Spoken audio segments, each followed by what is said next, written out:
Well, welcome once again. This is the Doctor of Digital podcast.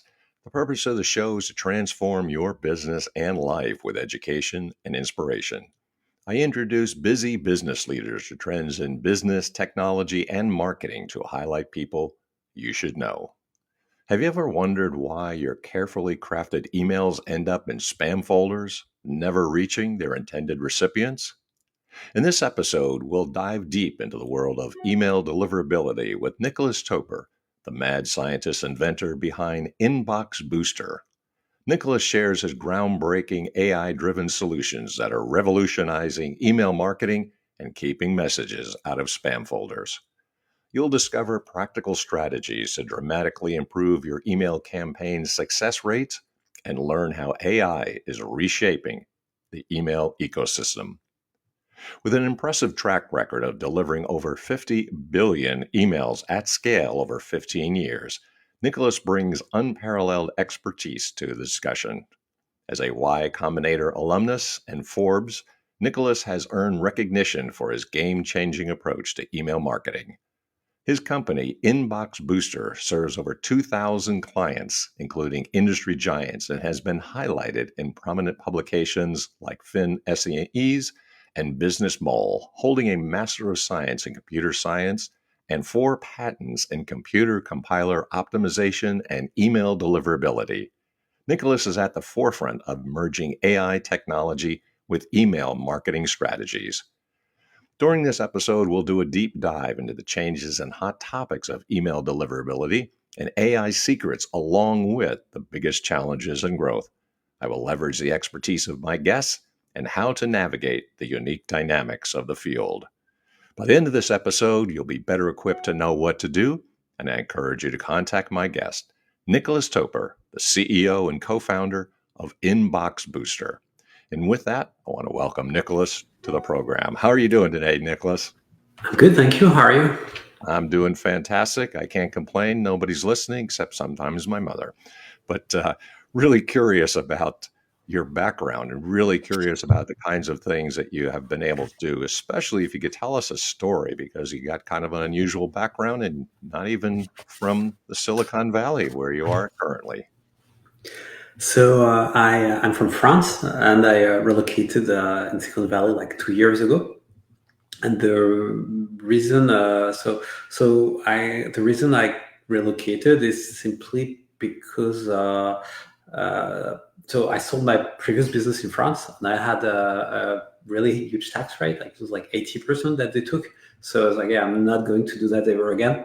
So I decided to relocate to another country, and because I went through Y Combinator, it was kind of easy for me to move here, in the sense that it was just like following the flow, because we got investors from here, people from here, and also people are a lot more conducive to building businesses and a lot more open, I would say, than what we've seen. That's what I've seen in France. Got it. This is an interesting area of just email marketing, and you've got a really unique approach. So I'm curious, what would you say are some of the biggest changes that you've been able to see and experience in your experience? Now, you mean, or overall of my career? Well, I think probably how email marketing, I guess, has changed. That's what I think I would be curious about. Like in the last 5 years, or more than that? Because I've done this for a long time. Just the last, almost a summary, I guess. No, it's actually interesting. That's why I asked the question. So the reason of email marketing, they changed. So initially, you could email as many people as you wanted. This was free. Like that's how Facebook got huge. That's how a lot of companies got huge. They basically imported your address book and they were spamming you. And then at some point, it got so painful that they invented spam filters to prevent the things to reaching you. And now we're to the so that's, and then the situation kind of stabilized for like 10 years. And now with AI, it's changing again. What has changed with AI is one, you can generate a lot of content very easily. Mm-hmm. 2, you can try to circumvent spam filters, but also spam filters are kind of becoming smarter also. So we're moving from an era where initially you could send to anything, everybody would reach, and people would reach their recipients, and people would be really happy to receive an email. This was like 30 years ago. They were like, oh yeah, cool, I have an email. Oh wow, they want me to sign up for this service, I'll do it. To I don't want to receive more email, which is now, to an AI is going to tailor your email to what you actually want to receive. So they're going to understand what you want and then only present those emails to you. And contrary to, I would say, the rest of the tech ecosystem, email has been doing that already. So it's kind of an evolution. It's an incremental evolution. It's not a revolution. But we moved genuinely from what kind of everybody wants to receive to this is what specifically I want to receive. And one example I'm giving often is, say you're looking for a home. So you're going to say you want to rent.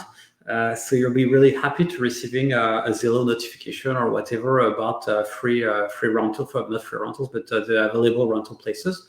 But as soon as you have a home and you sign your lease, this becomes spam. So spam filters now are going to be smart enough to figure that out. Okay.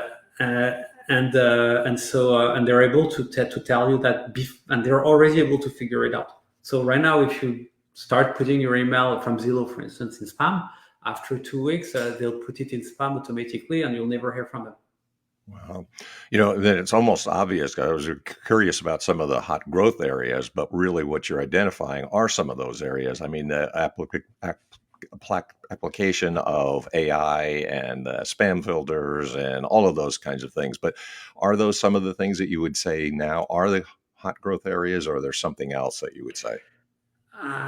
So from my point of view, from our perspective, as my perspective as a business owner, there's definitely growth area, because same thing, like 20 years ago, people would have deliverability problems, would be like big brands like Samsung, Match.com, this type of companies. Now, this is sorted out for this type of people, but now it's everybody else that have problems.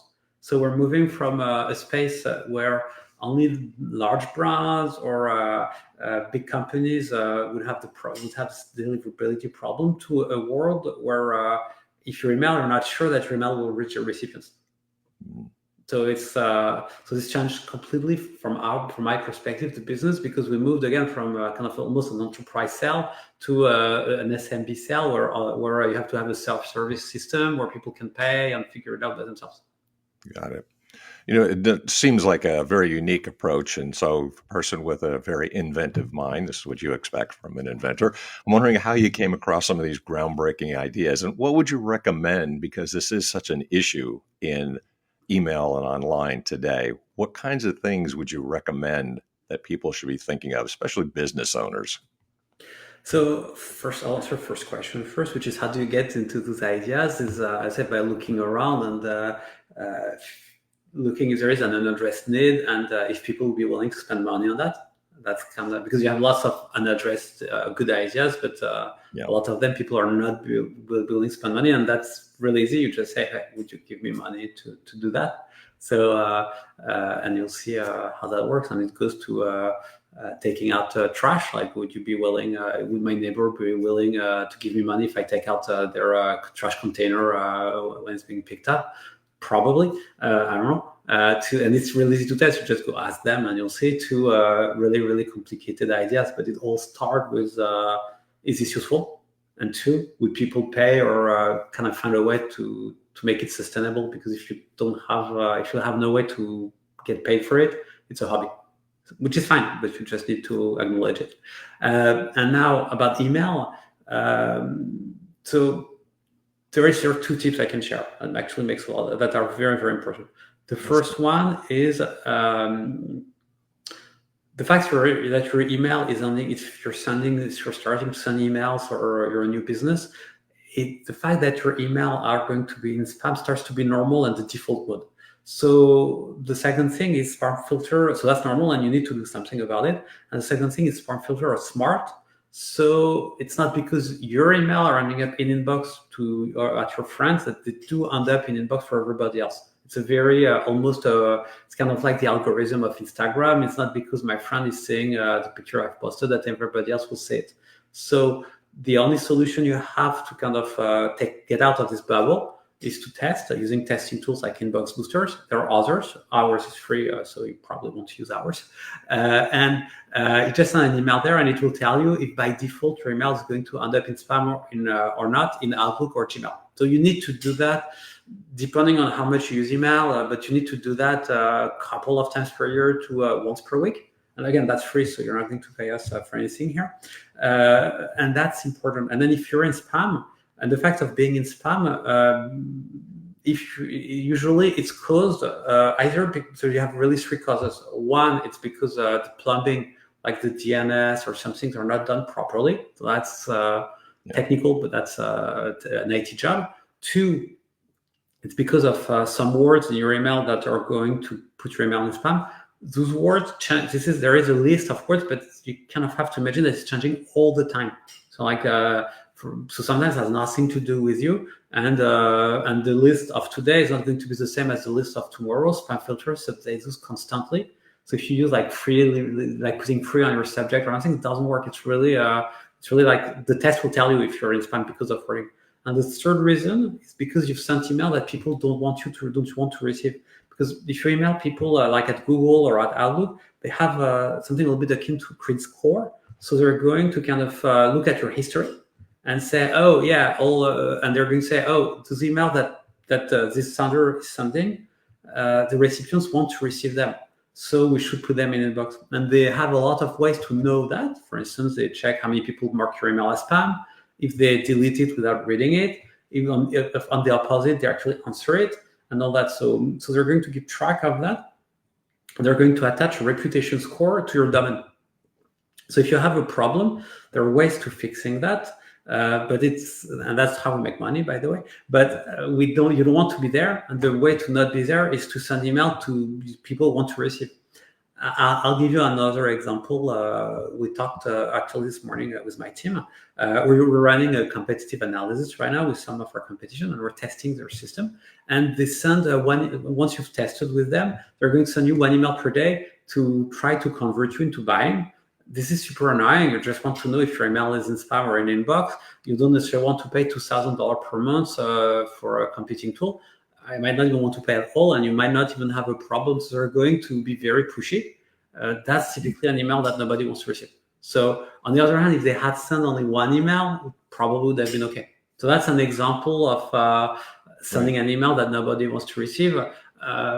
Again, you have to use common sense here. If you're an e-commerce shop or for instance, you're a restaurant, you have collected some email address, you're sending an email once per year. This is fine. If you're sending an email once per week, probably not. Are there differences between the sizes of the company, small, medium, or large, in terms of what you do? And what are the pros and cons of engaging a service depending on the size of the business and what kind of revenue? So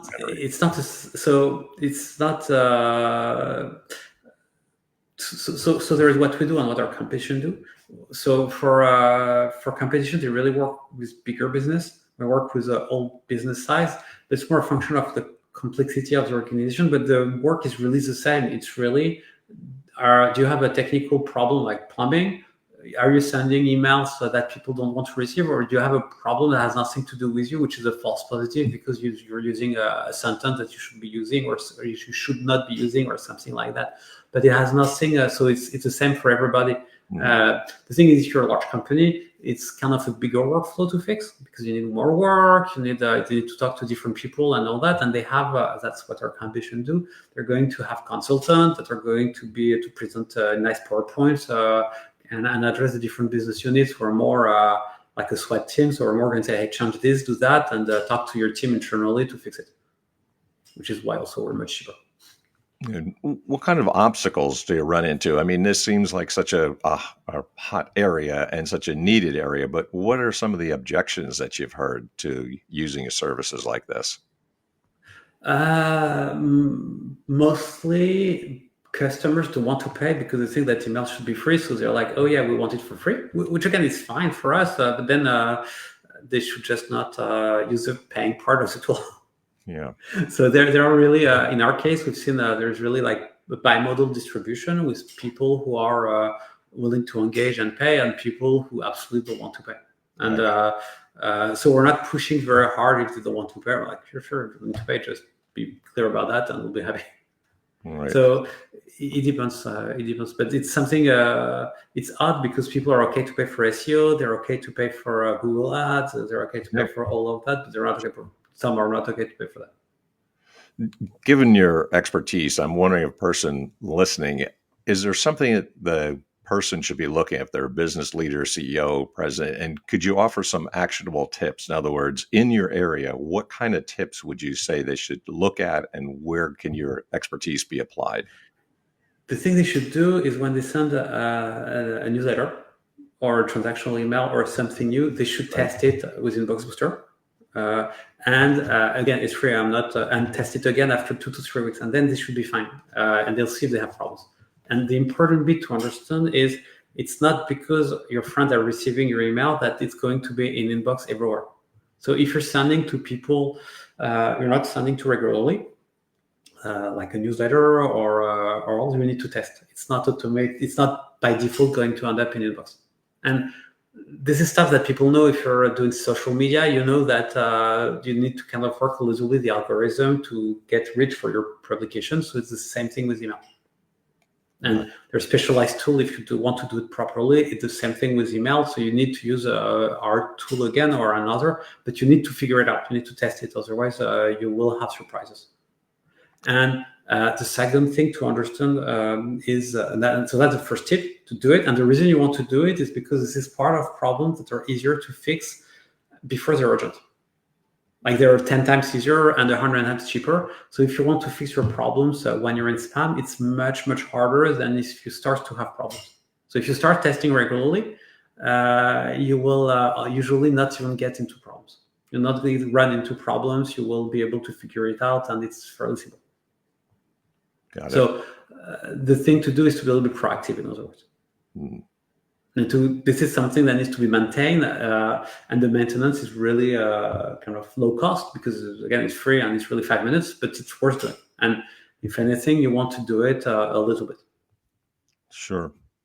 You know, for the person who's got those actionable tips and they want to act on it, and having your expertise, excuse me, I'm wondering if how they get a hold of you, like is contact information, or what would they say if they wanted to reach out to you now they've heard your advice? So if they want, they can email me at nicolas@inboxbooster.com, and that's simple. Or you can go on inboxbooster.com, and there is a contact us section. Or you can simply test it for free. We're not asking for login information or anything. It's really I just send your email, and you got and we'll tell you what's happening.